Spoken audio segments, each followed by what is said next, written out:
మాజీ సీఎంలు కేసీఆర్, జగన్ వారి మధ్య ఉన్న అండర్స్టాండింగ్ గురించి ప్రత్యేకంగా చెప్పనవసరం లేదు.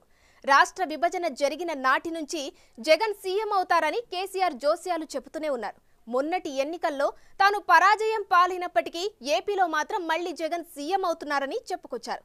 అలాంటి రహస్య ఆప్తమిత్రుల మధ్య ఇప్పుడు గ్యాప్ పెరిగినట్లు కనిపిస్తుంది. అసలు ఢిల్లీలో జగన్ నిర్వహించిన ధర్నాకు బీఆర్ఎస్ మద్దతు పలకకపోవడం వెనుక లెక్కలేంటి? బీజేపీకి దగ్గరవ్వాలన్న ఉద్దేశంతోనే జగన్ని కేసీఆర్ దూరం పెడుతున్నారా?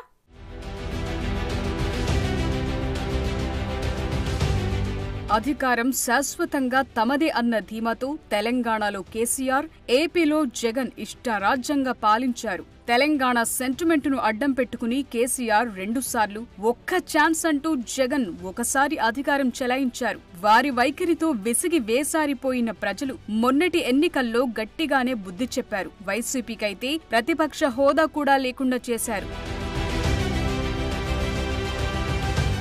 మాజీలైపోయిన ఆ ఇద్దరి మధ్య ముందు నుంచి సాన్నిహిత్యముంది. 2014 ఎన్నికల పోలింగ్ ముగియగానే తెలంగాణలో తాను, ఏపీలో జగన్ ముఖ్యమంత్రులుగా బాధ్యతలు చేపట్టబోతున్నామని ఘనంగా ప్రకటించారు కేసీఆర్. ఆ జోస్యం వికటించింది. ఇక 2019 ఎన్నికల్లో వైసీపీ విజయానికి కేసీఆర్ అన్ని రకాలుగా సహకరించారన్న ప్రచారముంది. ఇక మొన్నటి ఎన్నికల్లో పరాజయం పాలైన కేసీఆర్ ఏపీలో జగన్ గెలుస్తారని ప్రకటించారు. అయితే కేసీఆర్ కంటే దారుణంగా జగన్ ఓటమి పాలయ్యారు.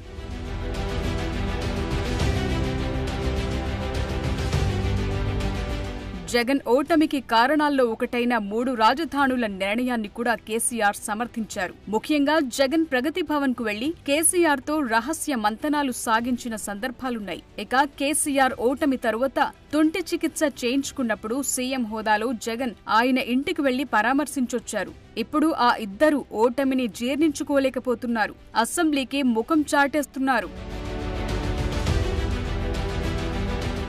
గజ్వేల్ ఎమ్మెల్యేగా ఉన్న కేసీఆర్ అధికారం కోల్పోయాక అసెంబ్లీకి ఒక్కసారే హాజరయ్యారు. బడ్జెట్ రోజున సెషన్స్ కు అటెండ్ అయి మళ్లీ ఫామ్ హౌస్ కే పరిమితమయ్యారు. అసెంబ్లీ సమావేశాలకు 60 రోజుల పాటు హాజరు కాకపోతే శాసన సభ్యత్వం రద్దవుతుందన్న భయంతోనే ఆయన అసెంబ్లీలో గెస్ట్ అపియరెన్స్ ఇచ్చి వెళ్లిపోయారంటున్నారు. మరోవైపు జగన్ కూడా పులివెందుల ఎమ్మెల్యేగా ప్రమాణ స్వీకారం చేసి వెళ్లక ఒక్కసారే సభకు హాజరయ్యారు. అది కూడా తన ఎమ్మెల్యేలతో కలిసి గవర్నర్ ప్రసంగాన్ని అడ్డుకునే ప్రయత్నం చేసి ఎవరూ పట్టించుకోకపోవడంతో వెళ్లిపోయారు.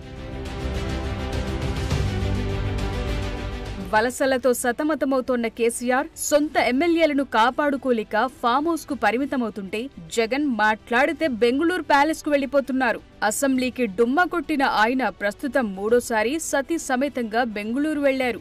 వినుకొండలో హతుడి కుటుంబం పరామర్శ అని బెంగుళూరు నుంచి హడావిడిగా వచ్చిన జగన్ ఏపీలో శాంతి భద్రతలు క్షీణించాయని అటు అసెంబ్లీలో ఇటు ఢిల్లీలో హడావిడి చేసి మళ్లీ బెంగుళూరు వెళ్లిపోయారు. రాష్ట్రంలో శాంతి భద్రతలు క్షీణించాయంటూ ఢిల్లీలో ధర్నా చేసిన జగన్ మంగళ బుధవారాల్లో ఢిల్లీలో ఉన్న ప్రధాని మోదీ, కేంద్ర హోంమంత్రి అమిత్ షా అపాయింట్మెంట్ దొరకలేదు. బీజేపీ నేతలెవరూ జగన్ ను కలవటానికి ఇష్టపడలేదు. దీంతో నిరాశతో తిరిగొచ్చిన ఆయన అసెంబ్లీ సమావేశాలు చివరి రోజున కూడా హాజరు కాకుండానే బెంగుళూరు వెళ్లిపోయారు. దాంతో జగన్ ఇక అసెంబ్లీ వచ్చే పరిస్థితి లేదన్న అభిప్రాయం వ్యక్తమవుతోంది.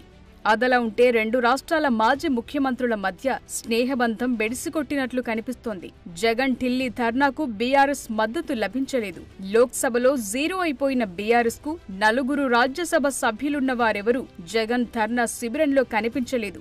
బీజేపీకి దగ్గరవ్వాలన్న ఉద్దేశంతోనే కేసీఆర్ వైసీపీని దూరం పెట్టారన్న టాక్ వినిపిస్తోంది. ఏపీలో ఎన్డీఏ సర్కార్ను జగన్ టార్గెట్ చేస్తుండటంతో ఎందుకొచ్చిన తంటాలే అని బీఆర్ఎస్ నోరు మెదపలేదంటున్నారు. ఇటు చూస్తే కేసీఆర్ ఒకవైపు ఎమ్మెల్యేలు చేజారిపోతూ మరోవైపు విద్యుత్ కొనుగోలు ప్రాజెక్టుల్లో అక్రమాలపై విచారణలతో ఉక్కిరిబిక్కిరవుతున్నారు. ఇక ఆయన కుమార్తె ఎమ్మెల్సీ కవిత ఢిల్లీ లిక్కర్ స్కామ్ లో జైలు జీవితం గడుపుతున్నారు. ఆమెకు బెయిల్ దొరకాలన్నా తనపై విచారణలకు సంబంధించి ఎలాంటి చర్యలు లేకుండా బయటపడాలన్నా కేంద్రం అండదండలు అవసరమని కేసీఆర్ భావిస్తున్నట్లు కనిపిస్తున్నారు. అందుకే ఆయన బీజేపీతో మైత్రి కోసం జగన్ కు దూరమవుతున్నారంటున్నారు. అందులో భాగంగానే అసెంబ్లీలో ఒక్కరోజు మెరుపు తీగలా మెరిసిన కేసీఆర్ మీడియా ముందుకొచ్చి రాష్ట్ర బడ్జెట్ను విమర్శించి వెళ్లిపోయారు. కేంద్ర బడ్జెట్లో తెలంగాణకు తీవ్ర అన్యాయం జరిగిన 10 ఏళ్లు ముఖ్యమంత్రిగా పనిచేసిన ఆయన ఒక్క మాట కూడా మాట్లాడలేదు. అసలు కేంద్ర బడ్జెట్ ఊసే ఎత్తలేదు.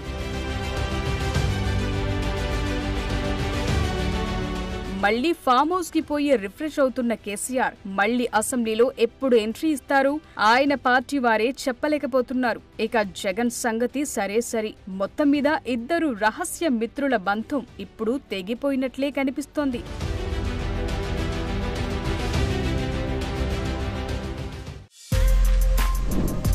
For more videos like this, subscribe Big TV channel.